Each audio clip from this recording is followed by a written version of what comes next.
Iman dan rasio adalah dua hal yang bertentangan. Kita tidak bisa memiliki keduanya. Memiliki iman berarti menafikan rasio dan juga sebaliknya. Apakah benar demikian?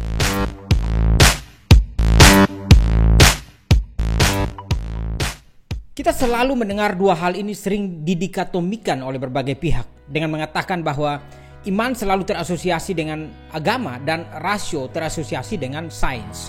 Dua hal ini seperti bekerja pada dua arah yang berbeda yang tidak memungkinkan untuk saling bersilang jalan. Namun pada kenyataannya tidak demikian.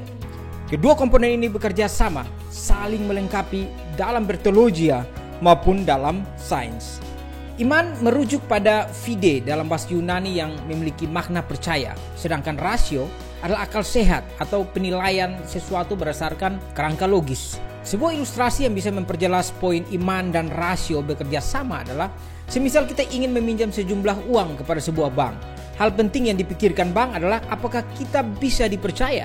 Maka mereka akan menilai bukti-bukti yang kita sodorkan serta memberikan pertanyaan-pertanyaan yang diperlukan untuk memastikan keyakinan mereka.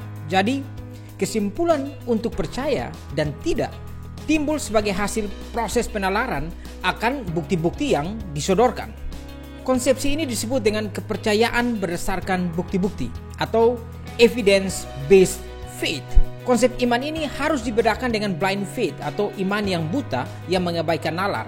Contoh dari model keyakinan ini adalah tindakan-tindakan tidak masuk akal atas nama agama yang menyerang dan membunuh orang lain di luar kelompoknya. Dengan semakin banyaknya aksi-aksi yang tidak masuk akal dilakukan atas nama agama, maka sebagian orang menyamaratakan bahwa semua iman adalah blind faith. Tentunya ini adalah generalisasi yang keliru, terutama bagi iman Kristen yang saya tahu. Kalau kita menelusuri catatan-catatan di dalam Alkitab yang ditujukan untuk menyebarluaskan keyakinan Kristen kepada orang percaya mula-mula, terlihat jelas bahwa intensi yang dimiliki oleh penulis-penulis tidak bermaksud untuk menciptakan pengikut yang memiliki blind faith, tetapi pengikut-pengikut yang bisa mengandalkan nalar mereka untuk memproses informasi yang diberikan dapat dipercaya atau tidak. Untuk itu, narasi Alkitab tidak hanya berisi tentang gagasan dan nilai-nilai ideal Kristen, tapi juga berisi peristiwa-peristiwa historis yang terjadi dalam waktu, tempat, dan melibatkan tokoh yang dapat dikonfirmasi kebenarannya. Sebagai contoh, peristiwa kematian dan kebangkitan Yesus. Dalam catatan Paulus kepada jemaat di Korintus, 15 tahun setelah Yesus terangkat ke sorga, dia menyertakan informasi tentang saksi mata yang menyaksikan peristiwa tersebut berjumlah kurang lebih 500 orang yang pada saat itu juga masih hidup, seolah ingin mendorong mereka untuk pergi dan menanyakan kepada saksi mata yang sangat banyak itu. Dan juga dalam kitab Yohanes pasal 20, Yohanes meyakinkan orang percaya kepada Yesus sebagai Mesias dan anak Allah dengan menyodorkan bukti-bukti dan juga menegaskan bahwa statusnya adalah sebagai saksi mata yang langsung menyaksikan kehidupan Yesus. Atau juga dalam catatan kisah para rasul tentang percakapan Paulus dan Festus tentang pelayanan penyebaran Injil yang dilakukannya. Festus menuduh Paulus gila karena ilmunya yang sangat banyak. Kemudian Paulus membantah dengan mengatakan bahwa hal yang dia kabarkan adalah kebenaran dengan akal yang sehat. Cerita kematian dan kebangkitan Kristus memiliki pendasaran historis yang terdapat dalam catatan Injil dan sumber-sumber sejarah lainnya yang dapat diuji kebenarannya dengan metode ilmiah. Dan faktanya banyak ahli perjanjian baru telah melakukan kajian-kajian dan sampai pada kesimpulan bahwa kebenaran ini sulit untuk dibantah.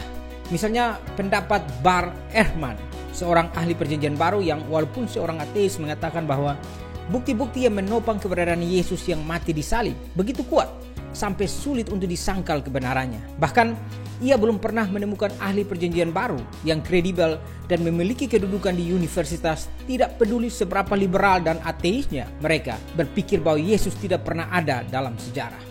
Menurut historian Gary Habermas yang menulis Historical Jesus, keyakinan akan Yesus Kristus yang dimiliki oleh orang Kristen bukan sebagai tokoh mistis yang sama dalam mitologi Yunani, tapi sebagai figur historis yang legitimate berdasarkan bukti-bukti yang bisa ditelusuri. Dalam perspektif Kristen, iman dan rasio seharusnya menjadi sepasang sayap dalam upaya pencarian kebenaran.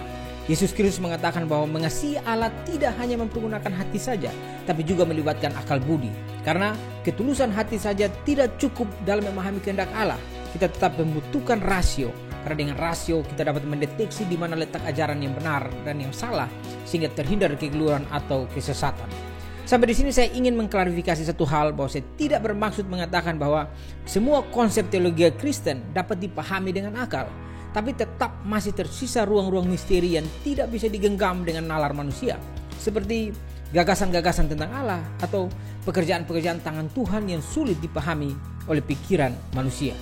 Karena sejatinya teologi adalah ilmu tentang Tuhan yang tidak terbatas, jauh melampaui rasio manusia atau sesuatu yang supra rasio. Manusia hanya akan bisa memahami Tuhan sejauh pada batasan-batasan yang diwahyukan olehnya di dalam Alkitab. Dan dalam batasan-batasan pewahyuan yang ada, rasio dan iman bekerja sama untuk memahami kehendak Allah yang sesungguhnya. Atau dalam istilah Raffi Sakarias, membangun keyakinan yang mengkoneksikan kepala dan hati. Tuhan Yesus memberkati.